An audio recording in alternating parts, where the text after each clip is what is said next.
दोस्तों, अगर आप भी अपनी खेती बाड़ी के कामों के लिए कोई पावर टिलर ढूंढ रहे हैं और चाहते हैं कि हमें ऐसा पावर टिलर मिले जिसको हम लेकर आएं तो खेत में बढ़िया परफॉर्मेंस दे और लंबे समय तक काम करता रहे, ऐसा ना हो कि इस कबाड़े की तरीके से आपका भी पावर टिलर कबाड़ा निकल जाए। तो आज की वीडियो आप पूरा ध्यान से देखिएगा, क्योंकि आज की इस वीडियो में ना हम पूरी डिटेल जानकारी देने वाले हैं। यहाँ पर जो किसान भाई है उनका ये पहला वाला पावर टिलर है जो कि कबाड़ निकल गया था और आज के टाइम पर वो 2 और पावर टिलर यूज कर रहे हैं। अभी तक वो 3 पावर टिलर खरीद चुके हैं। और पावर टिलर यूज करने की बात करें तो 2017 से वो पावर टिलर यूज कर रहे हैं और उसके बाद अभी के टाइम पे जो वो पावर टिलर यूज कर रहे हैं ये वाला पावर टिलर है और बहुत ही बेहतरीन परफॉर्मेंस देता है। तो इस पावर टिलर के बारे में आज की इस वीडियो में पूरा हम फुल रिव्यू देने वाले हैं। तो आपने हमारे चैनल को अभी तक सब्सक्राइब नहीं किया तो आप हमारे चैनल को सब्सक्राइब कर ले और पास में लगी बेल आइकन को भी जरूर दबाएं। किसान भाइयों, यहाँ पर जो पावर टिलर है ना, इसका यूज करके इसके साथ एक और पावर टिलर है, दोनों पावर टिलर का यूज करके करीब 15 एकड़ की खेती होती है जिसमें इसका यूज किया जाता है। और बात करें तो ये जो पावर टिलर है ये 9 एचपी का पेट्रोल इंजन वाला पावर टिलर है। किसान भाई के पास एक और पावर टिलर है वो भी पेट्रोल इंजन का है और पहला जो पावर टिलर था वो डीजल इंजन का था। तो जो पावर टिलर होता है बेस्ट में अगर आप बात करें तो आप पेट्रोल इंजन में ही लेकर चलें और ये जो पावर टिलर है पेट्रोल इंजन का और इसी की हमारे यहाँ पर फुल रिव्यू देने वाले। इंजन की बात कर ले तो इसका 9 एचपी का इंजन है और ये जो इंजन है ना रस्सी खींचकर स्टार्ट होता है। जितने भी पावर टिलर आपको मिलेंगे रस्सी खींचने ही वाले हैं। आज के टाइम पे कुछ ऐसे पावर टिलर आ गए हैं जो आपका जो है मतलब कि बटन से भी चालू होते हैं, लेकिन लास्ट में ना जो आपका इंजन है उसका परफॉर्मेंस कैसा है और आपका जो ये जुताई के लिए ब्लेड है ये बढ़िया होना चाहिए, क्योंकि लास्ट में जब आपके खेतों में काम होता है तो छोटे छोटे जो पार्ट होते हैं वो आपका टूट फूट के खराब ही हो जाते हैं। तो बेस्ट आप जब भी ध्यान रखें कोई पावर टिलर खरीदने जा रहे हैं, बढ़िया इंजन होना चाहिए, अच्छी क्वालिटी का इंजन होना चाहिए, इंजन सीज नहीं होना चाहिए और आपका जो इसकी ब्लेड है ना ब्लेड की अच्छी क्वालिटी होनी चाहिए, बढ़िया गहराई लेकर चलनी चाहिए और आप जो भी काम करने वाले हैं वो सारा काम ये बेस्ट तरीके से कर सके। तो 9 एचपी का ये इंजन है और ये रस्सी खींच कर तैयार हो मतलब चालू होता है, क्योंकि यहाँ पर सारा काम लेबर से होता है और लेबर जो है थोड़ा रफली यूज करते हैं। तो ये यहाँ पर जो रस्सी वाला सिस्टम है वो थोड़ा टूट गया है और यहाँ पर देखेंगे अलग से इसके लिए रस्सी हमेशा बंधी रहती है और इसी रस्सी को लपेट कर फिर खींच कर स्टार्ट होता है। स्टार्टिंग में कोई दिक्कत नहीं, क्योंकि पेट्रोल इंजन वाला जो भी पावर टिलर होता है उसमें स्पार्क प्लग लगे रहते हैं। चाहे ठंडी हो चाहे गर्मी हो दोनों टाइम पर इसको आप बेहतरीन तरीके से स्टार्ट कर सकते हैं। कभी कभी अगर जो है स्टार्टिंग में कोई दिक्कत आती है तो उसके लिए यहाँ पर चोक दिया गया है और आप जब चोक का यूज करते हैं ना तो जब भी स्टार्टिंग में कोई दिक्कत हो एक बार आप चोक लेकर इसको खींचेंगे आसानी से स्टार्ट हो जाता है। दूसरा यहाँ पर आपको एक तेल को रोकने के लिए यहाँ पर एक स्विच दिया गया है, मतलब यहाँ पर आपके टैंकी से जो तेल आती है उसको ऑन ऑफ के लिए यहाँ से भी दिया गया है, मतलब आप यहाँ से भी इसको बंद कर सकते हैं। टैंक की बात करें तो 5 लीटर का आपको यहाँ पर टैंक मिल जाता है और ये जो पावर टिलर है 9 एचपी का और इसके परफॉर्मेंस की बात करें तो 1 लीटर में ना ये आपका जो है 1 घंटे में ये आपका 750 ग्राम के आसपास का तेल ये कंज्यूम करता है। यहाँ पर आपको एयर फिल्टर मिल जाता है और खेती के काम में ऐसा नहीं है कि जो है आप हमेशा ऐसी खेत की जुताई करेंगे जिसमें पर्याप्त नमी हो। धूल गलदे उड़ते रहते, कभी नमी कम रहती तो ज़्यादा धूल गलदा उड़ता है।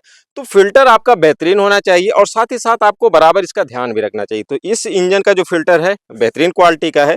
यहाँ पर आप देखेंगे अंदर खोलेंगे तो अंदर ऑयल रहता है और ऑयल के बाद ये फिल्टर होकर जो क्लीन एयर है ना वो इसके हेड में जाता है। तो इसमें जो है जब पेट्रोल इंजन वाला आप लेते हैं फिल्टर जो है आपका बढ़िया होना चाहिए, तो इस पावर टिलर में फिल्टर भी बढ़िया दिया गया है। और दूसरा यहाँ पर जो एग्जॉस्ट वाला एयर निकलता है उसके ऊपर एक कवर दिया गया है। इस कवर से जो है जब अंदर से जो एयर निकलती है मतलब एग्जॉस्ट एयर निकलती है तो अंदर वाला सिस्टम तो पूरा हीट रहता है, लेकिन ये हीट नहीं रहता। तो कभी हाथ टच हो जाए खेत में काम करते समय तो इसमें जलने की दिक्कत नहीं, सेफ्टी ये इसमें फीचर दिया गया है। और बात कर ले तो आप यहाँ पर देखेंगे कुछ वायर लटके हुए हैं यहाँ पर और ये जो वायर है ना आगे की साइड में आपको जो हैंडल है उसमें दिया गया है। अभी पहले इधर की बात कर लें, ये तो आपका पूरा इंजन का सिस्टम हो गया। इंजन के बाद पीछे आपको इसका गियर बक्सा मिलता है और गियर बक्सा में पीछे आपको पीटीओ मिल जाता है। गियर बक्से से जो भी आपका पावर है नीचे की साइड में जाता है, क्योंकि ये आपका जो है सेंट्रल रोटरी है या फ्रंट रोटरी आप कह सकते हैं। यहाँ पर जो नीचे की साइड में पावर जाता है इसी से आपका ये ब्लेड रोटेट होता है और ये 2 फीट से लेकर 5 फीट तक एडजस्टेबल है। आप इसको अलग अलग पार्ट में अलग कर सकते हैं, ये किए टोटल 32 ब्लेड है। तो 2 फीट से एडजस्ट करके आप 5 फीट की चौड़ाई तक इसकी जुताई कर सकते हैं। और इसकी गहराई की बात करें तो ये 8-9 इंच तक गहराई तक भी ये गुड़ाई कर देता है। और उसके लिए आप देखेंगे पीछे जो हिच लगा होता है इस हिच से आप इसकी गहराई को, डेप्थ को कंट्रोल कर सकते हैं, आपको कितनी गहराई में गुड़ाई करनी है। और पीछे यहाँ पर आप देखेंगे ये जो है करीब करीब 1.25 लीटर का इसका गियर बॉक्स होता है, जिसमें आपका गियर ऑयल पड़ा रहता है और इंजन में आपका इंजन ऑयल पड़ा रहता है। तो समय समय पर इसका आपको देखभाल करना, अगर आप इंजन को मेंटेन रखना चाहते हैं तो आपका इंजन ऑयल कितना है और गियर ऑयल कितना है, इस चीज़ का आपको ध्यान रखना है। साथ ही साथ दोस्तों, इंजन ऑयल तो इसमें कम नहीं होता, लेकिन अगर आप गियर ऑयल की बात करें तो नीचे की साइड में आप देखेंगे जो आपका ये ब्लेड लगा हुआ है, ये ब्लेड लगा है, यहाँ पर एक सॉफ्ट होती है, उसी से ये कनेक्ट होता है और सॉफ्ट के बाद पास में एक ऑयल सील होती है। अक्सर जब आप ज़्यादा काम करते हैं तो ऑयल सील अक्सर कट जाती है और जब ऑयल सील कटती है तो आपका गियर ऑयल कम हो जाता है।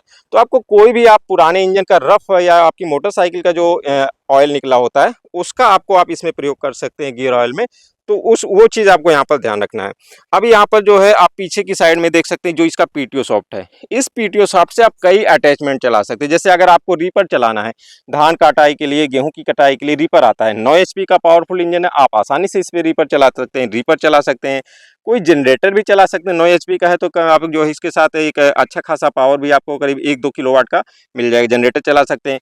वाटर पंप चला सकते हैं, अगर आप बरसात के समय आपके खेतों में एक्स्ट्रा पानी है उसको बाहर निकाल सकते हैं। नदी, तालाब या कुओं से अगर आप सिंचाई करते हैं तो वहाँ से वाटर पंप भी आप इसमें चला सकते हैं, स्प्रेयर भी चला सकते हैं। तो कई अटैचमेंट है जो आप अलग से इसमें चला सकते हैं। और साथ ही साथ अगर आप इसमें जुताई कर रहे हैं ना, तो जुताई के लिए आप तो एक तो यहाँ से आप जुताई करेंगे, 5 फीट तक की जुताई होगी।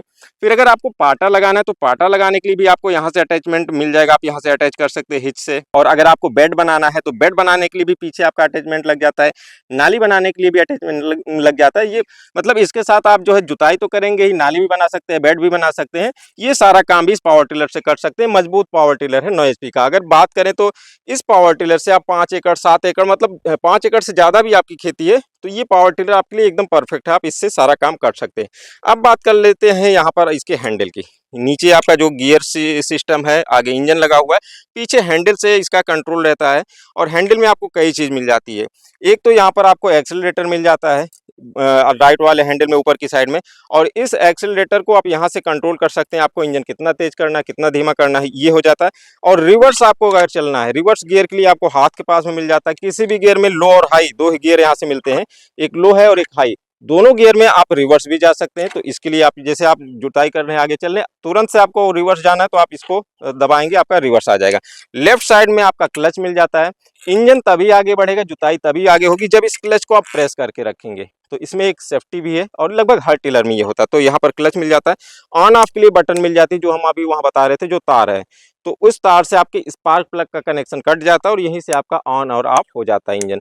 तो इतना सारा सिस्टम दिया है दोस्तों। जब ये नया पावर टिलर आप देखे होंगे, मतलब कि जब भी आप इस पावर टिलर को नया देखेंगे तो इसमें कुछ अलग से अटैचमेंट रहेंगे। जैसे आप टूल्स रखने के लिए टूल बॉक्स आता है, फिर आगे आपको बगल में फेंडर भी मिल जाता है कवर करने के लिए। लेकिन इस पावर टिलर से ये सब कुछ जा चुका है, सब कुछ टूट चुका है, लेकिन फिर भी ये पावर टिलर बहुत बेहतरीन काम करता है। और इस पावर टिलर से जो अनुभव रहा किसान भाई का, बहुत मतलब कि कई सालों से इसका आप ये यूज करते आ रहे हैं। और इस पावर टिलर में किसान भाई का क्या अनुभव रहा, इसकी भी आपको वीडियो एंड स्क्रीन पर मिल जाएगी, आप वहां पर जाकर देख सकते हैं।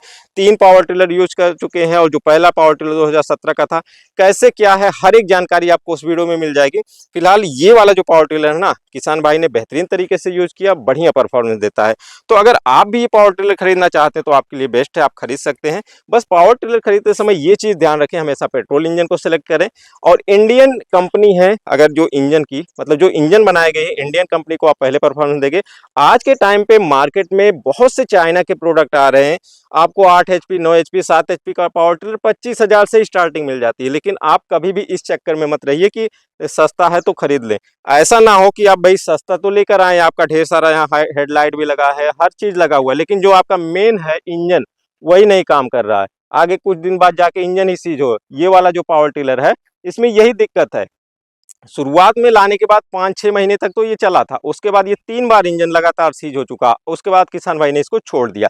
तो जब भी आप पावर टिलर का सिलेक्शन करिए, कभी इस बात पर सिलेक्शन ना करिए कि भाई ये तो जो है 9 HP का पावर टिलर हमें इतने में ही मिल रहा है। आप ये देखिए उसके जो पार्ट्स हैं वो कितनी मजबूती के हैं, इंजन कितनी मजबूती का है, वो आगे कितने समय तक चल सकेगा और आपके किस-किस काम में आ सकेगा। तो अगर आप खेती कर रहे हैं, सब्जियों की खेती कर रहे हैं और साथ ही साथ कुछ खाली खेत को भी आपको जुताई करना है, तो सेंट्रल रोटरी का पावर टिलर आप यूज़ कर रहे हैं जैसा कि ये है। और अगर आप बैक रोटरी का यूज़ करते हैं तो उसमें आप मान के चलिए सब्जियों के बीच के ही काम को ज़्यादा कर पाएँगे क्योंकि वो ज़्यादा चौड़ाई तक नहीं लेकर चलता है। और आप जब भी पावर टिलर यूज़ करिए 7 एचपी या फिर 9 एचपी, इन्हीं 2 सेगमेंट में रहिए। कम खेती है 1-2 एकड़ है तो 7 एचपी, ज़्यादा खेती है तो आप 9 एचपी में चले जाइए। तो उम्मीद करते हैं इस पावर टिलर के बारे में डिटेल में जानकारी तो आपको दे ही दी है। आपका कोई और भी अगर पावर टिलर से संबंधित प्रश्न पूछ सकते हैं। वीडियो अच्छी लगी हो तो लाइक कर देना, दोस्तों में शेयर भी कर देना। मिलते हैं किसी और वीडियो में, तब तक के लिए नमस्कार।